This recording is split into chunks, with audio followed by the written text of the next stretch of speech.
it's me Chico from Chico Study Corner, and today I'll be dealing with the chapter 3 of Physics Class 12 CBSE, that is current electricity. So I'll be uploading notes in my description, so please go download it and read it for better understanding. Let's get into the video. So first we'll discuss about the heading itself. What is current electricity? It is a branch of physics which deals with the moving charges. Okay. So what is current? Current is like, how is current formed or how is current possessed by moving charges? Okay. So let's see. If I is equal to, I'll tell you the definition. I is the representation for current. Okay. I is the representation for current. So I is equal to the rate of flow of charges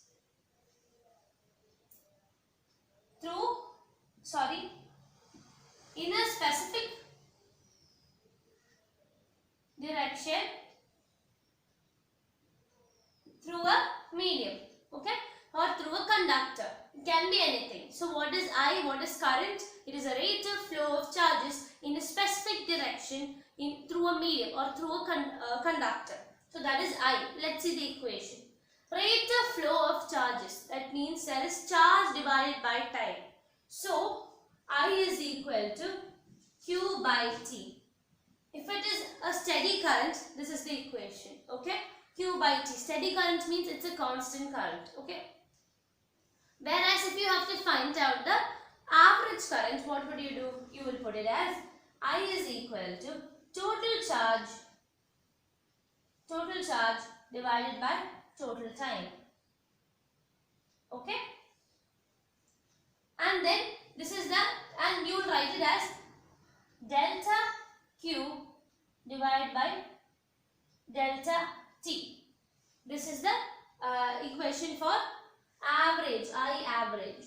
And let's see the equation for I instantaneous. So current, instantaneous current is equal to, what did we learn? That is limit delta T tending to 0, delta Q by delta T, or that is dQ by dt. Okay. So this is the equation. And let's see small, if this is a moving charge. Okay. So let's take the motion of a charge in a circular path. So this is the motion. Okay. This is the direction of the motion of the charge. Okay. So let's take this over here as our charge, and this is the velocity, this is the radius. Okay, v is the velocity by which the charge is moving. So let us see the equation. We learned that what I is equal to Q by T. Okay, I is equal to Q divided by T. So we know if the charge has to move from, this is a point A, and then back to point A, there would be a time, and that time of revolution is known as a time period. So we'll substitute, if this is for one revolution, let's say for one complete circle, okay, one complete round, what would happen? Implies T is equal to the time period. Okay. So I is equal to Q divided by T. Am I right? So we know that 1 by T is equal to nu. Yeah. So we can write it, substitute it over here. I is equal to Q into nu. Okay. Now we also know that last year we learned that what T is equal to 2 pi divided by omega. Okay. So now we learnt I is equal to Q by T. So what will happen? So we will substitute this over here. Q divided by 2 pi divided by omega would be taken up. So this is omega. Okay. And we learned that omega is equal to V by R. Didn't we learn this last year? So we'll substitute this omega over here. So let's see. So I is equal to QV divided by 2 pi r. So this is our equation for moving charge in a circular motion. Okay. So we discussed about it. The unit of charge. So let's see. What is the unit? We know it is Q by T. Not the unit. We know the I is equal to Q by T. So that is what is the unit of charge? That is coulomb. And that of that of time is second. So what would happen? That is coulomb second. So 1 coulomb second is equal to ampere. Okay? Ampere. And ampere is the large unit of current. Okay? This is the large unit of current. Unit of current. So now let's define 1 ampere. 1 ampere is represented by the letter A. Okay? So if the current is said to be 1 amp, okay, I'll tell you. If current is said to be 1 ampere, then 1 coulomb of charge is flowing through a point in 1 second. Okay, so that is the definition for 1 ampere. So now I'll be just mentioning about the 2 types of current. So first one is electronic current, and the second one is conventional current. So to talk about the electronic current, it is the current it's a concept where current is in the direction of flow of electrons. So what is here? Current is in the direction of flow of electrons. But we know it is not. We have learned current is in the opposite direction of flow of electrons. That is what our conventional currents say. So current opposite to that of electron flow. Okay, or it is in the direction of the protons, the movement of protons. So that is a conventional current. We usually take the conventional current. Usually we take the current is moving from positive to negative. So let's see the next topic. Next topic is about the conductors. You know what is conductors? Conductors are materials which allow electricity to pass through them. We are learning about current electricity. So the materials which allow electricity to pass through them is known as conductors. So how is the conductors allowing the movement of a current? That is because they have free electrons. Let us see about the 3 types carriers in the conductors. So conductors are solid, liquids and gases. So let's see. So for solids, the current carriers are valence electrons. Okay, so usually it's metals, so it's valence electrons. So for liquids, it's actually electrolytes, and so it's ions. And for gases, it can be both positive ions or positive and negative ions and electrons. Okay, so that is to talk about solid, liquid and gases current carriers. Okay, so next we'll be dealing about EMF. So let's learn about EMF. Now we'll learn about drift velocity.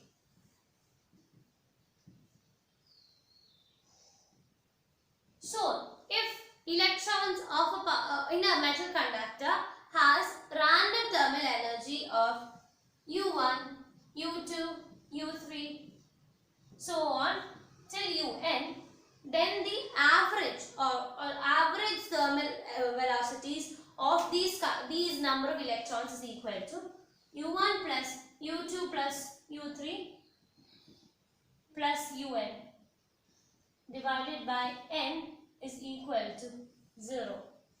Okay, that means there is no current flowing in a specific direction. Drift velocity is the average velocity with which free electrons get drifted towards the positive end of the conductor under the influence of an external electric field applied.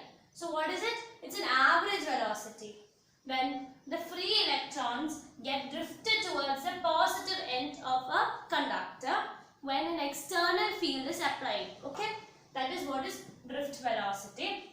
And we know that for drift velocity, let's say the force experienced by a electron, a single electron. So let's write force experienced by a single electron is E. Okay, minus E. So what would be, we learned that F is equal to m into A. So what would be acceleration? Acceleration is equal to F by m. So we know this is what F is E minus E by minus E. So we will write it as A is equal to minus E divided by m. So this is the acceleration. So now over here we have to discuss about something known as relaxation time. So relaxation time.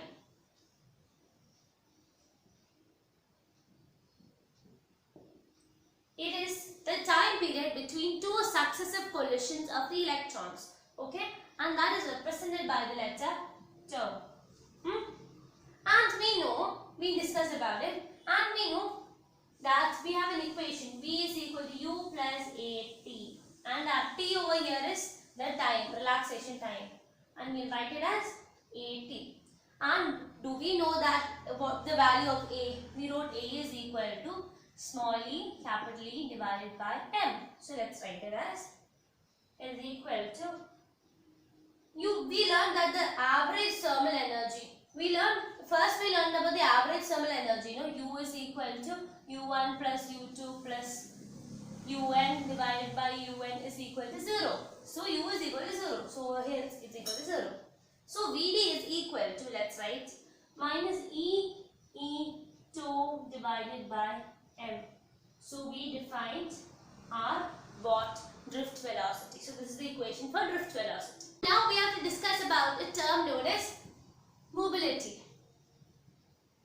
So what is mobility? Mobility is the, what do you say? Yeah, the magnitude of drift velocity per electric field. So let's see the equation. So mobility is represented by mu. So mu is equal to, what is the magnitude of, let's write, magnitude of drift velocity divided by the magnitude of electric field. So let's write. We learned VD is minus E2 by M. So this, since it is inside this, it is just E2 divided by M. Okay? Into, we have E over here. So we will represent it as 1 by E. And then this will get cancelled, this will get cancelled. Implies mobility is equal to E2 divided by M. So this is our equation. Okay? Since we discussed about both I and VD, that is current and drift velocity, let's learn the relation between them. So first, for that we need a conductor. Conductor of area of cross section A and length L. Okay? So we know that volume is equal to what? A into L, area into length. So we have done that. So we have got the volume. And then what we have to find out is the number of electrons per unit volume is given by N. That is the number density. Okay. Therefore, total number of electrons is equal to N A L. And that is this thing, NaL. Okay? You have multiplied V and N to get NaL. And now we know charge. Q is equal to what? Number of electrons into the electronic charge. So that is the NaLe. Okay? We've represented a small n. Okay? So this is small n. We'll represent as small n. So this is the charge over here. So now what should we find? We have to find the relationship between I and VD, no? So let us see. And we know what? We know velocity is equal to distance by time. So what is the distance? Distance is L. And what is V? That is the drift velocity. Okay? So we have to find out the time. So for finding the time, what is the equation? T is equal to L divided by Vt. Okay? So now we will substitute in our equation. Which equation? I is equal to Q by T. We found out Q and we found out T. So let's write. That is NALE divided by what? L divided by VD. That is equal to, we will put in the top, into VD. And this gets cancelled and I is equal to NAEVD. Since N, A, E are constants, I is directly proportional to VD. That is, current is directly proportional to drift velocity. That is what we have to find out from the relation between I and VD. Then now we will learn about one concept or a law that we learned in our previous classes. That is the Ohm's law. So let's discuss that. So Ohm's law.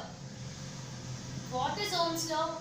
Ohm's law states that the potential difference across the ends of a conductor is directly proportional to the current flowing through it under a condition. What is the condition? Provided the physical conditions like temperature, pressure, atmospheric strain, everything should be a constant. So that is V is proportional to I, or V is equal to IR, or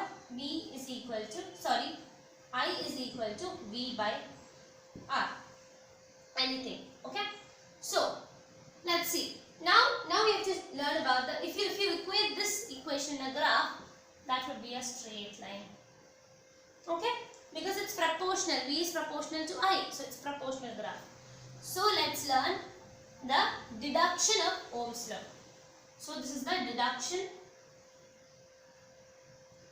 of Ohm's law. Let's see what is it. We know VD is equal to E tau divided by M. Okay, and we also know that what E is equal to V divided by L, and we have an equation I is equal to what? NAEVD. Okay, so this is equation number 1, this is equation number 2, this is equation number 3. So now we are substituting equation 2 in equation 1. So let's substitute that. So what would happen? This would become V divided by L. Okay, and so this equation is now no more required, and this first equation becomes, let's make it equation number 4. Okay, EV divided by ML into 2 in the top. Okay, and I is equal to what? NAEVD. Now we will substitute equation number 4 to equation number 3. So that is I is equal to NAEVD. This VD and this. So you will cancel this out and then you will write it as again EV tau divided by ML. Okay. And now what should we find out? We should find out what NAE. There is 2 E. So it's E square tau V divided by ML is equal to I. Okay. So we know that what V by I is equal to what? R, because V is equal to I R and R is equal to V by I. That is the equation. So when you put this, so you need V by I. We are finding out the Ohm's law. We are showing that V is proportional to R. So let's see. We will put this to this side. So what will it become? I'll erase over here and then I'll write. When deduction is done, what will happen? V by I is equal to what? ML divided by NAE square 2. Okay, this is the equation that we get. Implies R is a constant. So we proved our Ohm's law. So that is the deduction of Ohm's law. So I've been telling that R is a constant. V is equal to IR. Now let's learn about R. So R is known as the resistance of a material. Okay, let's write. Resistance of a material is a constant always. Okay, so resistance represented by R. Okay, so let's write. Resistance of an object is directly proportional to the length and inversely proportional to the area of cross section. implies R is directly proportional to L divided by A. To remove the proportionality symbol, there is a proportionality constant, that is R is equal to rho L divided by A. This is the proportionality constant, or known as the specific resistance, or this is called as resistivity. Okay, this is the resistance constant, and this is the resistivity, or it is also known as specific resistance. Okay, so let's write. So what is resistance? What opposition offered